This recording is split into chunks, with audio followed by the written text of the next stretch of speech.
tous, merci de nous rejoindre dans l'actualité. Le plan d'action du gouvernement demain devant les députés. Le Premier ministre tentera de les convaincre de sa feuille de route qui prévoit entre autres le maintien des avantages énoncés dans le Code des investissements au profit des investisseurs. Plus de détails dans un instant. Dans l'actualité également, la rentrée universitaire demain dimanche. Les préparatifs s'accélèrent à travers le pays pour assurer un bon accueil aux étudiants. Un reportage à suivre ce matin, Sidi Bla Abbès, précisément à Oued Sefioun, où les agriculteurs ont décidé de renouer avec leur spécialité d'antan, la viticulture. Et enfin du journal, une page sport avec la compétition africaine et la participation de l'USM Alger en Champions League africaine et le MCA en Coupe de la CAF et retour sur la 3e journée de la Ligue 1 Mobilis.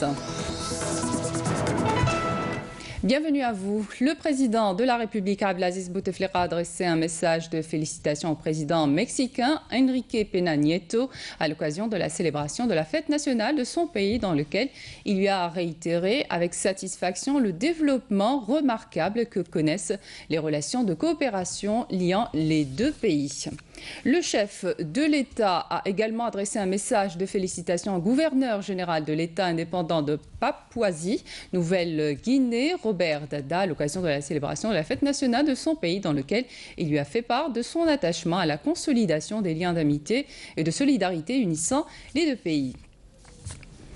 Ce sera donc le grand oral d'Ahmadou Yahya devant les députés de l'APN demain. Le Premier ministre tentera de les convaincre de sa feuille de route en séance plénière. Des débats qui vont se poursuivre jusqu'au 19 septembre. D'après le calendrier du bureau de l'Assemblée populaire nationale, la journée du 21 septembre sera consacrée à l'intervention du Premier ministre qui répondra aux questions des députés. Cette date sera également consacrée au vote du plan d'action du gouvernement. Et parmi les priorités du plan d'action du gouvernement, l'amélioration de l'environnement des affaires et la facilitation des investissements productifs des biens et services. Le gouvernement compte maintenir les avantages énoncés dans le Code des investissements au profit des investisseurs, même en dépit des difficultés actuelles au niveau des finances publiques. Éclairage avec Amel Bouarba. Le plan d'action du gouvernement qui sera présenté demain par le Premier ministre Ahmadou Yahya devant l'APN accorde une place privilégiée à la promotion de l'investissement en misant sur 3 axes principaux: l'amélioration de l'environnement des affaires, l'encouragement de l'investissement dans tous les secteurs, ainsi que la poursuite de la réalisation du programme d'équipement public validé ces dernières années, avec en ligne de mire le développement des exportations hors hydrocarbures. Ainsi, en dépit des difficultés actuelles au niveau des finances publiques, le gouvernement entend maintenir les avantages énoncés dans le Code des investissements au profit des investisseurs. Il assurera aussi le maintien des régimes préférentiels d'encouragement à l'investissement prévus au bénéfice des projets qui seront réalisés dans les wilayas des hauts plateaux et du Sud. Et afin d'inciter à la valorisation des atouts et des ressources disponibles à travers le territoire, le gouvernement entend réaliser une carte territoriale des opportunités d'investissement.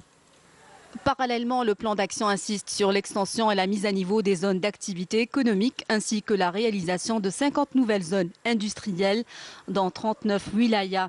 D'autre part, le gouvernement accorde une importance au suivi permanent du dossier du foncier industriel, de sorte à prévenir les tentatives de détournement ou l'immobilisation de ce patrimoine au-delà des délais raisonnables sans réaliser les investissements prévus. Autre priorité pour le gouvernement, dynamiser la mise à niveau des PME et des entreprises publiques économiques.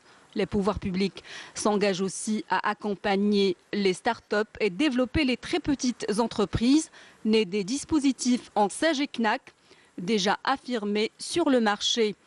Par ailleurs, le plan d'action du gouvernement met l'accent sur la promotion de la production nationale de biens et services sur le marché local, de quoi permettre de réduire la lourde facture des importations.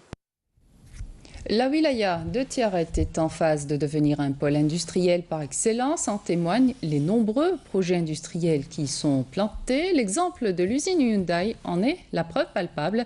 Des centaines de postes d'emploi sont créés par cette entreprise. Bedia Amarni. Région à vocation agro-pastorale, Tiaret a connu ces dernières années d'importantes mutations autant sur le plan économique que social. Des entreprises ont été mises en place et contribuent grandement à absorber le chômage dans cette région. Cette entreprise est une bonne initiative. Elle a employé beaucoup de jeunes. Nous souhaitons plus d'usines comme celle-ci car ça profite à nous les jeunes. C'est un projet très important. L'industrie mécanique s'est taillé la part du lion dans les nouveaux projets lancés dans cette wilaya. L'État axe sur ce secteur pour permettre la création de nouveaux postes d'emploi pour la jeunesse, en plus de l'encouragement de la production locale. L'usine emploie actuellement 536 employés. Nous avons 2 complexes. Le premier est doté de 3 lignes de production. Le travail marche bien, des postes d'emploi sont ouverts.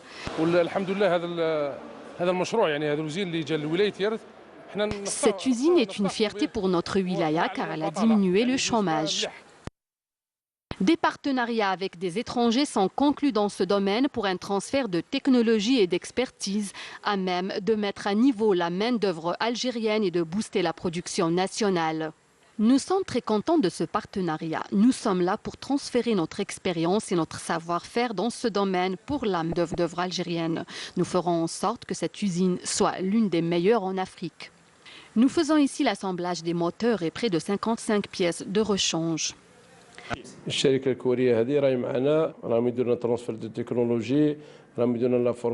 Cette entreprise coréenne transfère la technologie et assure la formation dans le cadre d'un partenariat 51-49. Nous sommes en train de construire la nouvelle usine de peinture et plastique pour véhicules. D'ici la fin 2018, sortira la première voiture fabriquée en Algérie.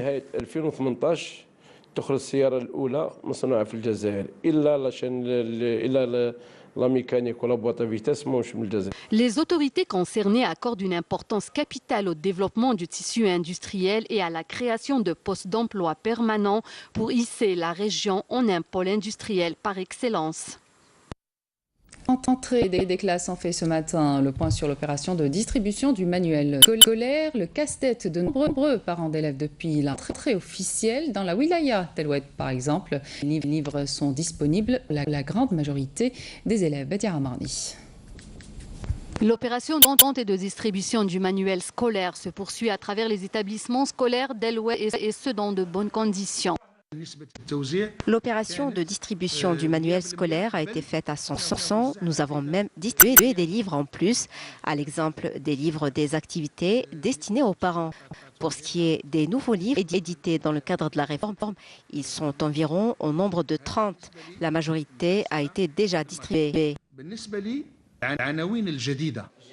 Pour rapprocher le livre scolaire de l'élève, tous les moyens humains et matériels sont mobilisés à la grande satisfaction des parents et de l'encadrement pédagogique.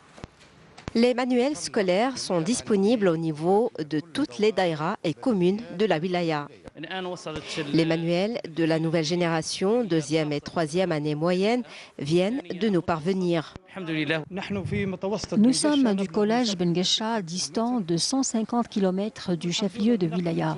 Le transport est disponible pour faire parvenir le manuel scolaire à tous les élèves.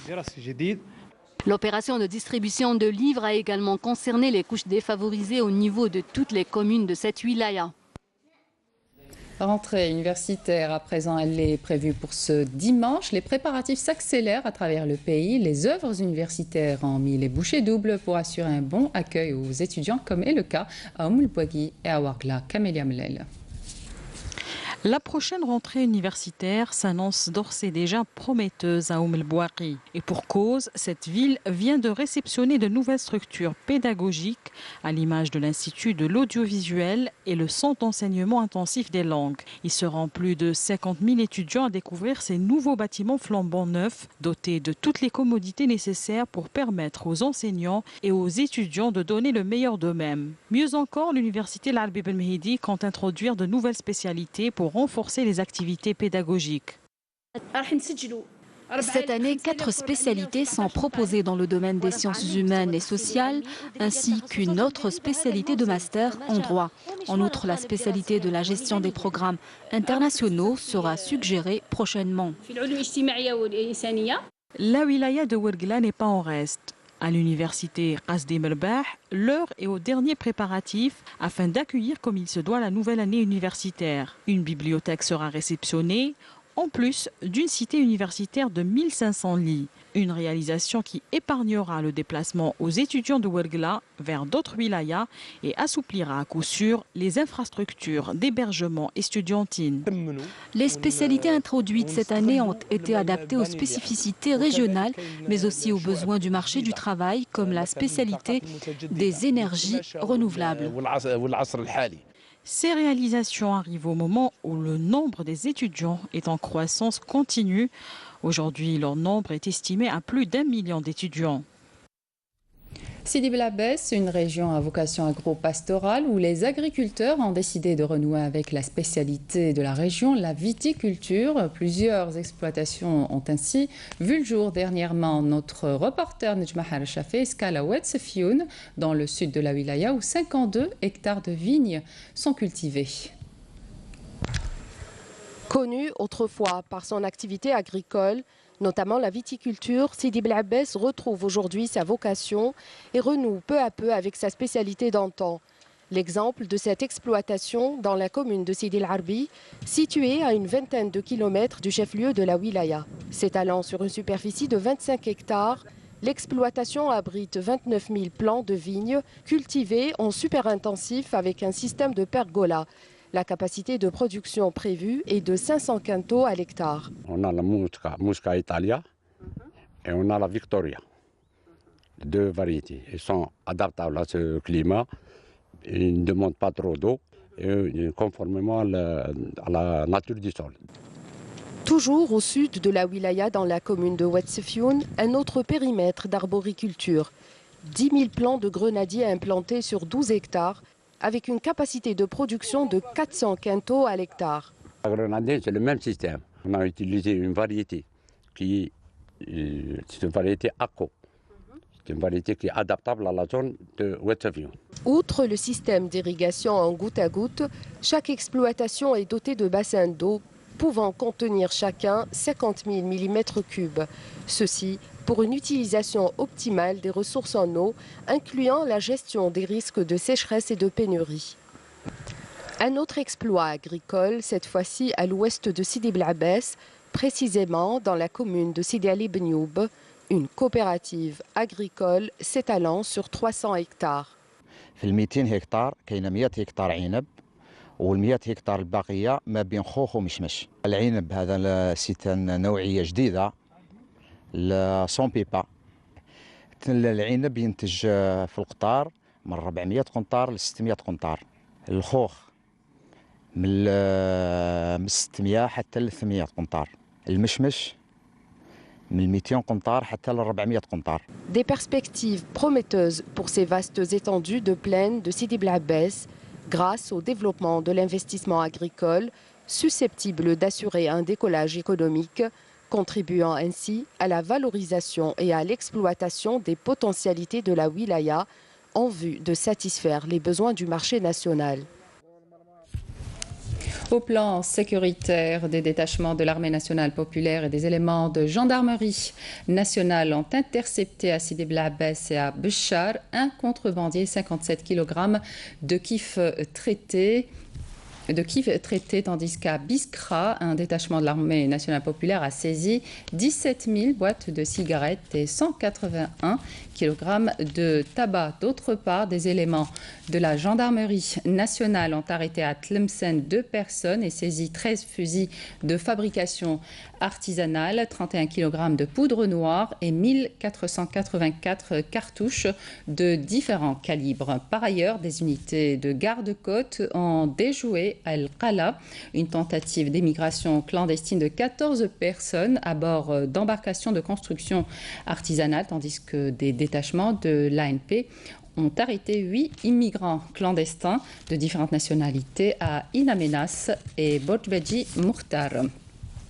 L'actualité à l'étranger dominée depuis une semaine par le génocide en Birmanie, l'armée du Bangladesh entre en scène. Des facilités vont être apportées pour faciliter l'aide humanitaire aux centaines de milliers de réfugiés Rohingyas qui fuient les violences de l'armée birmane accusée par l'ONU de procéder à une épuration ethnique. Mouna Nawel Hamoudi.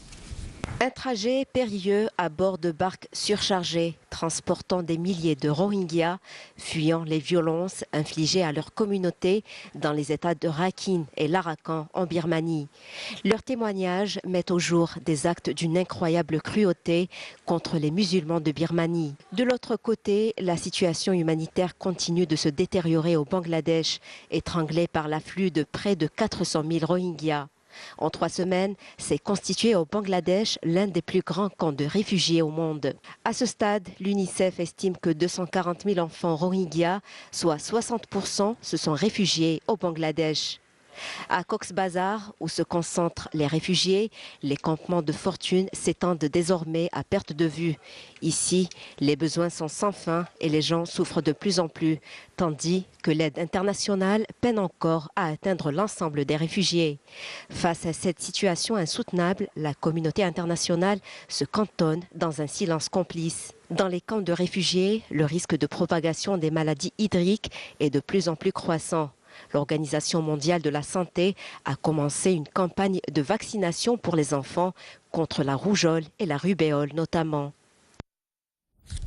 Du foot avant de terminer avec la Champions League africaine, le représentant algérien en Ligue des Champions, l'USM Alger, décidé à assurer sa qualification en demi-finale de l'épreuve en prenant option sur son homologue mozambicain, le Ferroviario da Beira, dès le quart de finale. Allez, cette rencontre est prévue cet après-midi à partir de 14h.